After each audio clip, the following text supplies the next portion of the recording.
Bonjour, c'est Gilles sur boursicoté.com. Voici l'analyse technique des principaux indices mondiaux. Nous sommes aujourd'hui le vendredi 22 août 2014 et donc je vous propose de comparer un petit peu l'évolution des principaux indices par rapport à l'indice français.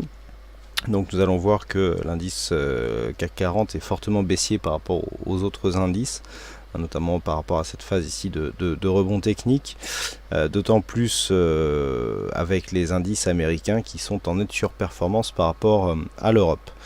Donc le contexte, c'est celui-ci, une tendance moyen terme ici par laquelle que le CAC 40 a cassé, donc par la rupture de cette zone de support.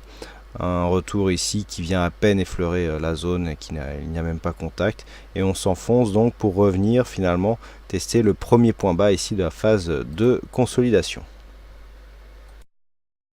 Nous débutons donc par le DAX qui est donc bien sur une phase de hausse aussi, avec une rupture déjà beaucoup plus proche par rapport à ce que nous avons connu. Alors effectivement, par rapport à la phase de baisse ici, phase de rebond technique vient beaucoup moins se rapprocher des points bas que nous avions eu mi-juillet. Mais la sous-performance ne s'est effectuée que sur cette phase de baisse. Précédemment, le DAX était en forte surperformance par rapport à l'indice parisien. Malgré tout, nous avons donc un mouvement haussier qui marque un rebond technique ici. On vient se retourner là aussi dans la zone 50-61,8 sur une zone horizontale qui était déjà clairement identifiée à 9400 points. Donc pour l'instant, on est toujours dans la perspective d'une continuité baissière, puisque même d'un point de vue moyen terme, on provoque une cassure ici de cette zone de support, avec un retour sous cette zone qui pour l'instant reste résistance. Du point de vue de la configuration technique, on marque bien le rebond technique ici, avec une dynamique relativement forte, idem sur le MACD, mais dans des volumes descendants. Donc un rebond technique qui se fait dans des volumes plus bas que les volumes qui interviennent sur la dynamique principale, n'est qu'un rebond technique qu'il ne faut pas interpréter comme une possible phase de retournement qui doit normalement présenter plus de conviction. Donc on reste baissier sur le DAX tant que cette zone ici de 9464 n'est pas cassée à la hausse. Nous sommes toujours dans une phase de rebond technique. Donc cette phase de rebond technique serait confirmée s'il y avait un affaiblissement qui portait l'indice allemand sous les 9250 points et confirmé sous les 8900 points. Sur le FTSE qui a été nettement moins impacté sur le mouvement baissier, on retrouve une configuration moyen terme puisque nous avons donc la cassure de cette zone de support en vert qui donne lieu désormais à une résistance, un petit peu comme sur le DAX. Je rappelle qu'on était très loin sur le CAC 40, mais par rapport au point bas ici que nous avions mi-juillet, on est largement au-dessus. Du point de vue de la phase ici de baisse, on a rebondi largement au-delà des 61,8%, puisque 61,8% se situe ici. On va effacer l'autre Fibonacci pour gagner en lisibilité. Donc là, on revient tester ici la zone de support oblique, donc ça reste baissier tout de même, mais on est beaucoup plus faible du point de vue des Fibonacci, puisqu'on retrace au-delà des 61,8%. Donc dans ce contexte, et compte tenu ici des indicateurs techniques qui sont beaucoup moins baissiers que ce que nous avons sur les autres indices européens, nous avons donc le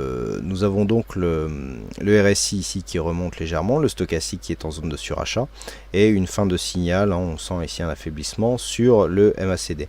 Donc là, nous avons clairement un rebond qui s'est fait au-delà du 61,8 et qui stagne ici sous la zone de support. Donc comment interpréter ceci? Tout simplement en partant du fait que nous étions déjà dans une tendance qui était relativement faible. On peut d'ailleurs tracer presque une résistance avec ces 3 points qui ne sont pas parfaitement alignés.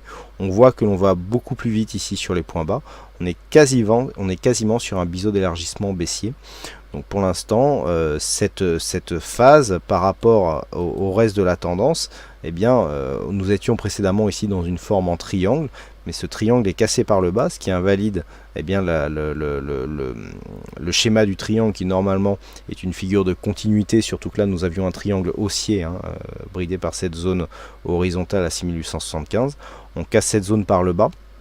Donc pour l'instant, nous sommes dans une phase ici de neutralisation de la tendance moyen terme, puisque nous avons ici bon nombre de points hauts sur cette zone, et que les points bas viennent se loger depuis maintenant quelques temps sur cette zone ici des 6500 points.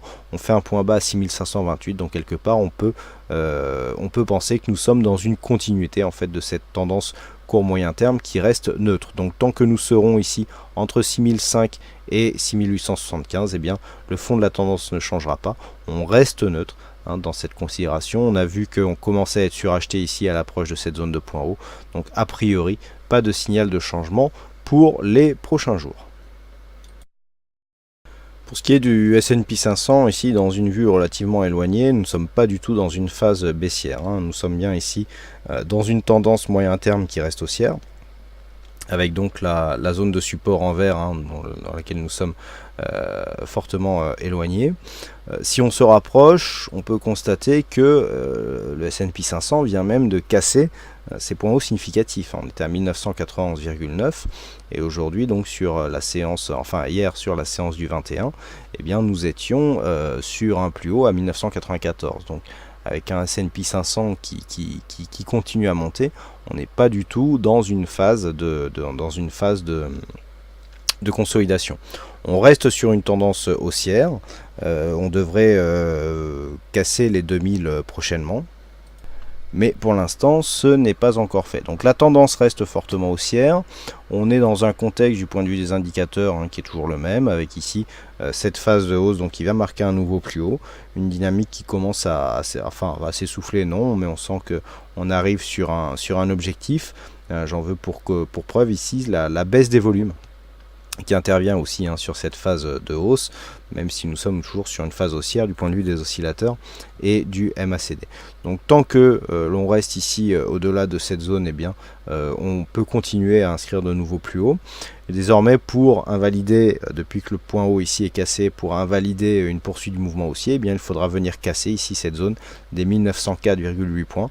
Mais en attendant, la tendance reste fortement haussière sur le S&P 500. Il n'y a pas encore trop de surachat, donc ça peut encore continuer à monter. Vous voyez, on n'y a même pas eu contact avec la bande de Bollinger supérieure. Donc les 2000 points sont attendus prochainement.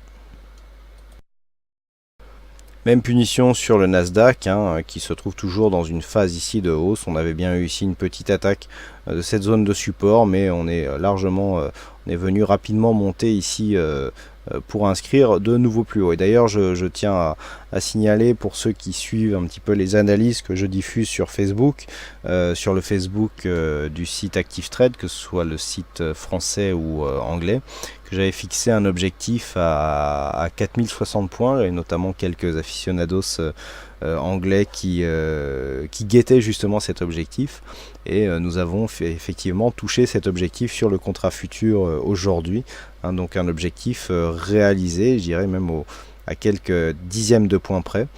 Pour ceux qui ont vu l'analyse euro-dollar, eh bien ça change un petit peu de sens, et donc un objectif suite à la cassure donc, que j'avais diffusé suite à la cassure de cette zone de point haut ici sur Gap, en fixant un objectif à 4060 points, donc un objectif qui est touché aujourd'hui.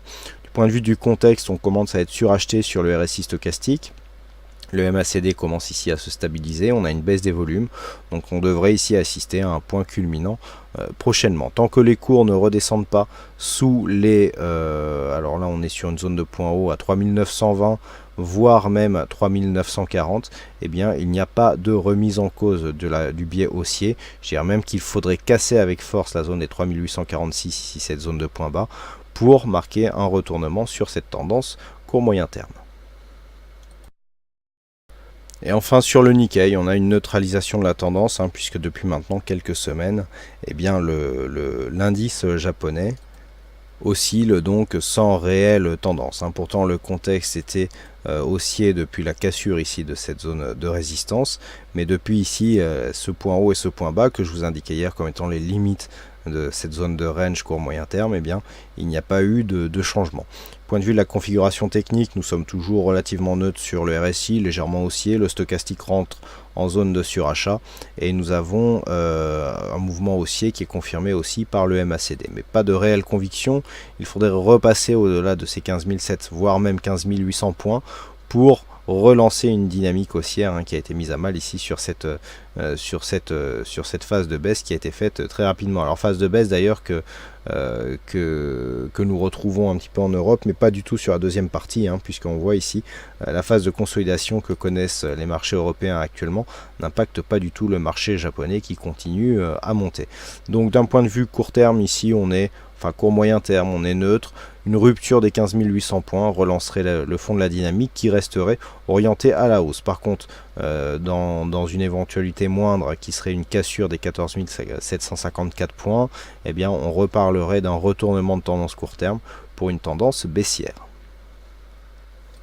Voilà donc ce que nous pouvons dire sur l'analyse technique de ces principaux indices mondiaux. Il ne me reste plus qu'à vous souhaiter à toutes et à tous un bon week-end, bonne semaine, bonne chance dans vos prochains trades, et on se retrouve donc la semaine prochaine pour la prochaine analyse technique des principaux indices mondiaux.